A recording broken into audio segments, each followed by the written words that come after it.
stroke. This is one of the most exciting race runs I think I've ever seen in my life. Look, look, look. Oh my word, over that stroke. How did he stay in touch on all that pedaling with no chain? Less than a second back at split number 2.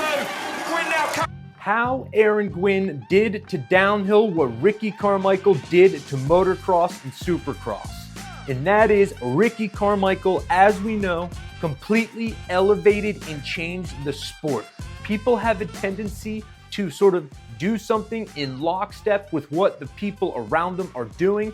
You have a tendency to train as hard as you need to in regards to what your competitors are doing. What Ricky Carmichael did is came into the sport and said, okay, I am going to approach this at 100 or not 100, 200% effort. I'm gonna go through diet, preparation, bike setup, training, cardio, you name it. I am gonna cross all the T's, dot all the I's. I am gonna leave no stone unturned. I'm gonna hire the best of the best trainer who at the time and arguably still is, Alden Baker, and I am going to elevate the sport in terms of the training and preparation. I'm gonna outwork and out-hustle the competitors, and the results speak for themselves. Obviously, you need the riding skill to back it up, but a big part of Ricky Carmichael's domination was his work ethic.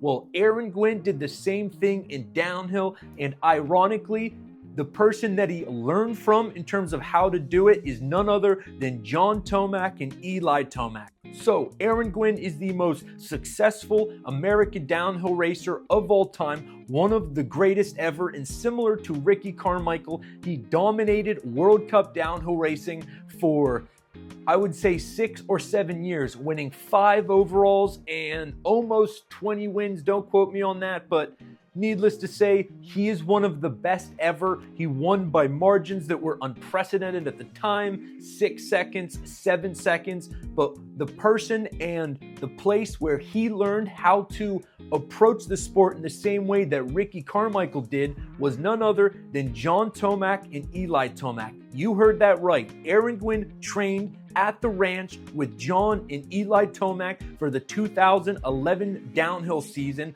Ironically, the season where his domination would essentially begin, winning 50% of the races that he entered. If that sounds familiar, that's Ricky Carmichael level numbers. And he is credited training with John Tomac and Eli Tomac in applying that absolute relentless factory motocross mentality as to why, a big part of why he was so successful, and in doing so has changed the sport completely. He set the standard for what it is going to take to compete at the highest level. Because if you want to compete with Ricky Carmichael or Aaron Gwin, you are going to have to match that level of effort, that level of intensity, and put that amount of work in. And now the state of World Cup downhill, I believe, is pretty comparable to where Supercross and motocross is. And that is the era of getting that big, significant training advantage is kind of over, because all of the guys knows what it takes to compete at the highest level. They're eating right, they're sleeping right, they're training hard, they got the off-season preparation dialed. The bar has been set for what it takes to compete in World Cup downhill and motocross.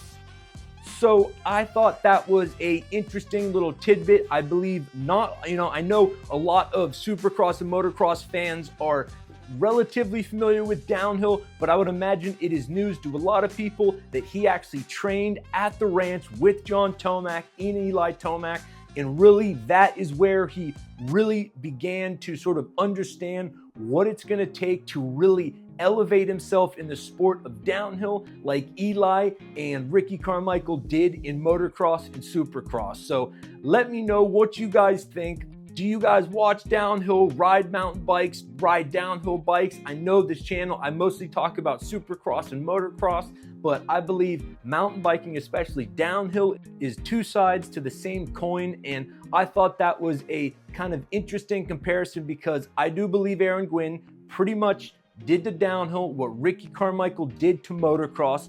I know a lot of you guys ride mountain bike. Have you ever ridden a downhill? Do you race downhill? Do you watch it? But let me know. I'd love to hear what you guys think, and hope you enjoy the video.